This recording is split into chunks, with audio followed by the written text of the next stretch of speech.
Good morning students. तो +1 students, कैसा लग रहा है आपको? अकाउंट्स कुछ इजी लग रहा है? एंट्रीज बनानी थोड़ी थोड़ी अभी आई है या नहीं आई है? शायद अभी कम आई है। कोई बात नहीं, अभी हम इसको और सीखेंगे। इससे पहले वाले वीडियो में मैंने आपको समझाया था कि ट्रेड डिस्काउंट क्या है हमारा और कैश डिस्काउंट क्या है। हमने उसके बारे में बात की थी और उसके एक मैंने रफली सा एग्जांपल देकर आपको समझाया था कि ट्रेड डिस्काउंट की आप एंट्री नहीं करते जबकि कैश डिस्काउंट की आप एंट्री करते हैं। तो आज हम एक फुल फ्लेज क्वेश्चन लेकर चलेंगे जिसमें हमारा सारी की सारी जर्नल एंट्रीज होंगी कि कैसे हम एक बिजनेस शुरू करते हैं, उसमें हम पैसा लेकर आते हैं या कुछ और भी चीज़ें लेकर आते हैं, तो उसकी एंट्री आप कैसे करते हो, उसमें हम ईच एंड एवरीथिंग के बारे में करेंगे। तो क्वेश्चन देखिए आपकी स्क्रीन पर है और क्योंकि मेरे पास मैं मोबाइल से कर रही हूँ, आपके पास स्क्रीन पर आ जाएगा। Pass journal entries for the following transactions in the journal of Himanshu Chauhan. अब आपको यहाँ पे लेना है हिमांशु चौहान का। तो जैसा मैंने आपको बताया, सबसे पहले आप क्या लिखोगे यहाँ पर? जर्नल ऑफ, जिसका जर्नल होता है ना उसका नाम लिखना है। आप हिमांशु चौहान का है तो यहाँ पे आपका हिमांशु चौहान आ जाएगा। ठीक है, ये सेंटर में होना चाहिए। मेरा थोड़ा सा इधर हो गया है पर कोई बात नहीं। अब देखिए यहाँ पर आप लगाएंगे डेट का, फिर किस चीज का कॉलम आता है? पर्टिकुलर्स। ठीक है, इतनी जगह मैं छोड़ूंगी आपके लिए कि हम कोई भी रफ काम कर सके ताकि आपको इजी हो जाए, या हम इसे थोड़ा सा कम भी छोड़ लेते हैं क्योंकि हमें एंट्रीज करने के लिए भी जगह चाहिए होगी, तो थोड़ा सा हम इसमें कम कर लेते हैं। ठीक है, वो आपको पेपर में यहाँ पे जगह नहीं है तो इसलिए मैं यहाँ छोड़ दूँ, आप नीचे उसमें करिएगा, उसमें कोई दिक्कत नहीं है। ये आपके 2 कॉलम्स बन गए अमाउंट के और एक कॉलम आपका होगा यहाँ पे LF का।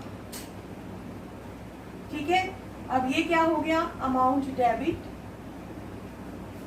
Amount credit. सबसे पहला काम हमारा क्या होता है क्वेश्चन में? फॉर्मेट बनाने का होता है। ठीक है, चलिए अब हम आगे देखते हैं। पहली एंट्री को क्या कह रहा है? अब ईयर है 2019 है तो आप यहाँ पे लिख दीजिए 2019। मंथ है अप्रैल तो अप्रैल डाल दीजिए। सिर्फ अब आपको डेट्स डालनी होगी।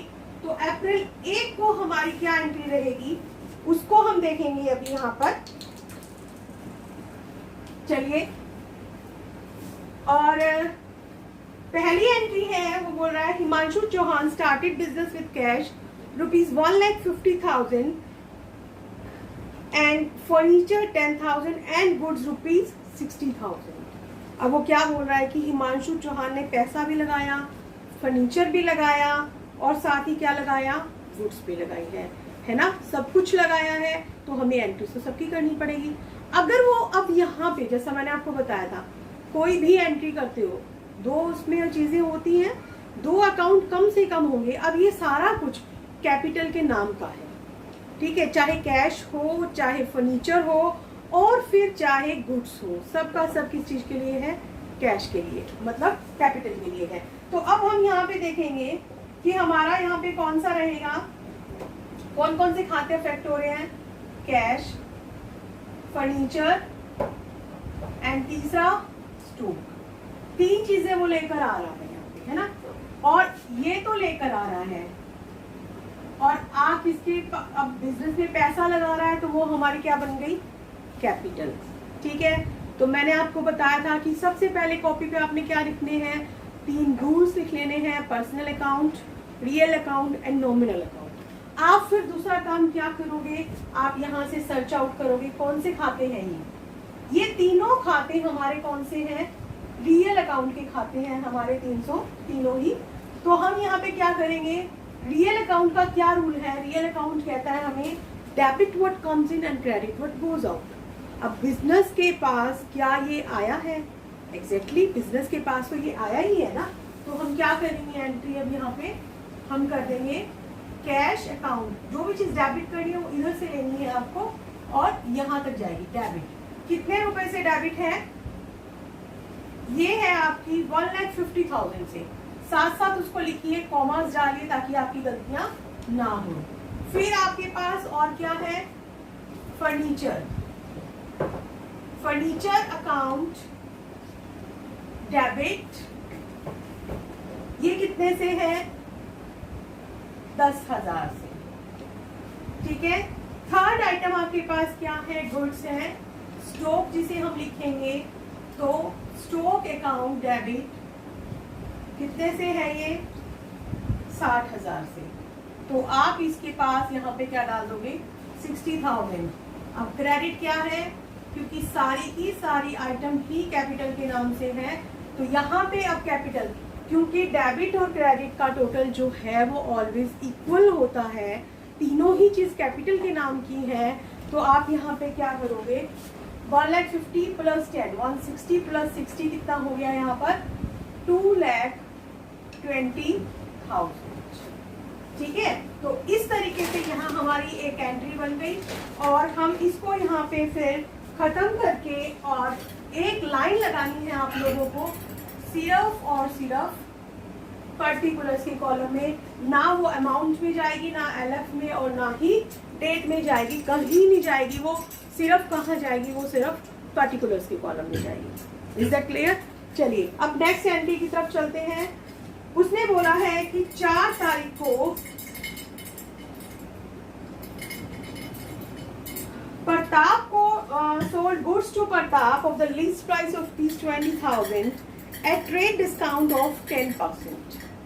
है ना। अब हमने क्या किया है? हमने प्रताप को माल बेचा है। प्रताप, ठीक है। पहली बात तो अब हमें क्या करनी है? एंट्री प्रताप को माल बेचा है। 2 खाते कौन से अफेक्ट हो रहे हैं हमारे यहाँ पे? एक प्रताप और एक सेल्स। सेल्स जो है वो नॉमिनल अकाउंट है, तो जो हमारे पास इनकम आ रही है वो हमारी क्या हो जाती है? क्रेडिट। ये हमारा क्रेडिट हो जाएगा। प्रताप हमारा क्या है? ये पर्सनल अकाउंट है। पर्सनल अकाउंट का क्या रूल कहता है? Debit the receiver and credit the giver. तो डेबिट द रिसीवर में यहाँ पे क्योंकि प्रताप को माल बेचा है तो प्रताप के पास पैसा माल आ रहा है, तो ये यहाँ पे क्या है? हमारा रिसीवर है। ठीक है। तो हम इसकी एंट्री फिर क्या करेंगे? हम एंट्री करेंगे इसकी Pratap account debit to sales account. अब क्वेश्चन ये अराइज होता है कि कितने रुपए से। देखिए इसने क्या बोला है कि 20,000 का माल बेचा, लिस्ट प्राइस। लिस्ट प्राइस हमारा कितना है? 20,000। उस पे ट्रेड डिस्काउंट कितना है हमारा? 10%। ठीक है। तो अगर अब हमारा इस पे 10% ट्रेड डिस्काउंट हो जाता है तो मैंने आपको जैसा बताया था ट्रेड डिस्काउंट की एंट्री कहीं होगी ही नहीं। ट्रेड डिस्काउंट की एंट्री नहीं होगी, उसको डायरेक्ट हम बिल में से कम कर देते हैं ना। तो हम यहाँ पे क्या करेंगे? 20,000 का 10% आप निकालो, कितना आ गया? ये आ गया 2,000 रुपए। तो 20,000 में से 2,000 माइनस करोगे तो कितना आ गया? 18,000 आ गया। तो अब आप क्या करोगे? यहाँ पे 18,000 आप यहाँ पे कर दोगे। ठीक है। और फिर यहाँ पे इसकी नरेशन लिखोगे कि प्रताप जो सोल्ड गुड्स टू प्रताप, और फिर आप उसको यहाँ पे एक लाइन लगा दोगे और लाइन सिर्फ कहाँ लगनी है? सिर्फ और सिर्फ पर्टिकुलर्स के कॉलम में। Is that clear? चलिए अब थर्ड लाइन की तरफ चलते हैं। थर्ड पॉइंट हमारा क्या कहता है? थर्ड हमारा कहता है 6 को है तो आप यहाँ पे डेट डाल दीजिए 6 April. Pratap return goods of least price of ₹2,000। अब प्रताप ने गुड्स वापस की।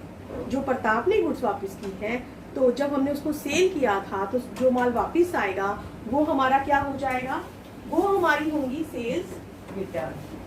ठीक है। और यहाँ ध्यान रखना जब सेल्स क्रेडिट है तो सेल्स रिटर्न उसका उल्टा हो गई, तो क्या हो गया यहाँ पे? डेबिट। तो आप क्या करोगे अब यहाँ पे? Sales return account debit to, क्योंकि प्रताप से माल आया है तो प्रताप बीवर है ना, तो आप यहाँ पे क्या कर दोगे, इसको क्रेडिट कर दोगे। अब बात आती है कि कितने रुपए का माल। उसने कहा कि आपको लिस्ट प्राइस कितना था, 2000।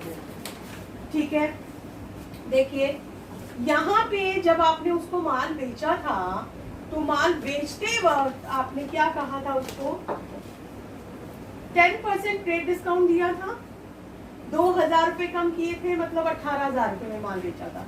तो अब अगर वो 2000 रुपए का लिस्ट प्राइस का माल दे रहा है तो उस पर भी तो 10% कम होगा ना, जब हमने बुक्स में एंट्री ही उतने की है। तो 20,000 में से आपका कितना, सॉरी 2000 में से आपका कितना कम हो गया, 200 रुपए, तो कितना रह गया, 1800 रुपए। तो आप यहाँ पे कितना शो कर दोगे अब, 1800। ठीक है, तो ये एंट्री भी हमारी हो जाती है। चलिए नेक्स्ट है हमारा 10 अप्रैल को है। 10 को अब वो क्या कह रहा है हमें, received from Pratap ₹16,000 in full settlement of his account. हमने प्रताप से कितने रुपए लिए हैं, 16,000 रुपए। हमने उधार में माल बेचा था ना, तभी तो हमने प्रताप को किया था। अब हमने उसे 16,000 मिले हैं और वो कहता है कि उसका अकाउंट फुल सेटल्ड हो गया, मतलब वो हमें अब और कुछ नहीं देने वाला। उसने जितना देना था और उसने उतना ही हमें क्या कर दिया है, दे दिया है। तो चलो अब हम ये देखते हैं, जब हम उसके पैसे निकालेंगे कि उसने कितना क्या किया है, तो उस वक्त हमें क्या करना है, यहाँ पर इन चीजों को नहीं लेना। आपने अब ये चीजें ध्यान रखनी है, यहाँ पे 18,000 का माल आया, प्रताप ने 18,000 का लिया, उसमें से वापस कितना कर दिया, 1,800, मतलब कितना बच गया, 16,200। 16,200 रुपए उसे हमें देने चाहिए थे, लेकिन उसने हमें दिए कितने हैं यहाँ पे, 16,000 रुपए। तो 200 रुपए क्या निकल गया हमारा, डिस्काउंट। ये क्या चीज है हमारा, डिस्काउंट। अब ये डिस्काउंट अलाउड है या फिर डिस्काउंट रिसीव है। हमारे को किसी ने 100 रुपए देने थे, वो हमें 80 रुपए दे रहा है, तो 20 रुपए हमने उसको डिस्काउंट दे दिया ना। तो ये क्या चीज है हमारा, डिस्काउंट अलाउड। और डिस्काउंट अलाउड को आप क्या करते हैं, डेबिट करते हैं। आया समझ में। तो अब हम इसकी एंट्री फिर कैसे करेंगे, क्योंकि हमारे पास पैसा आया है, तो हम एंट्री करेंगे इसकी कैश अकाउंट डेबिट। कितना आया हमारे पास, 16,000 रुपए। तो हम यहाँ लिख देंगे 16,000 रुपए। ठीक है, अब डिस्काउंट हमने उसको दिया है, तो डिस्काउंट अलाउड अकाउंट डेबिट, कितना डिस्काउंट दिया है हमने उसको, 200 रुपए, है ना। और 2 किससे आया था ये सारा, प्रताप से।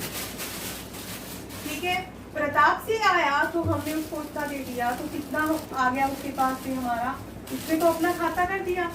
ठीक है, तो यहाँ पे हम इसको फिर अब क्या कर देंगे, बंद करेंगे।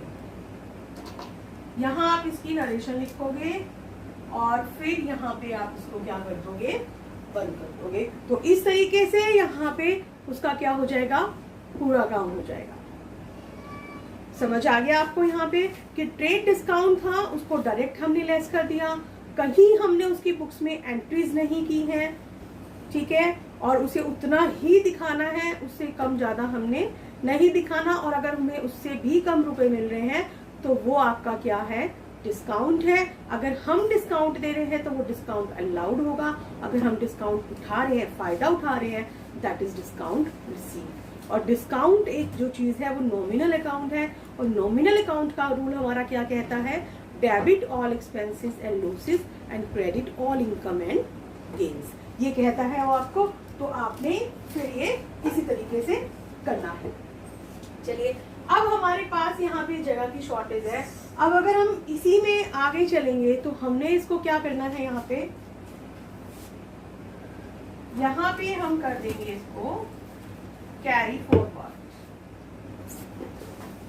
कैरी फॉरवर्ड करके और आप इसका यहाँ पे टोटल कर दोगे कि जितना भी टोटल आया है।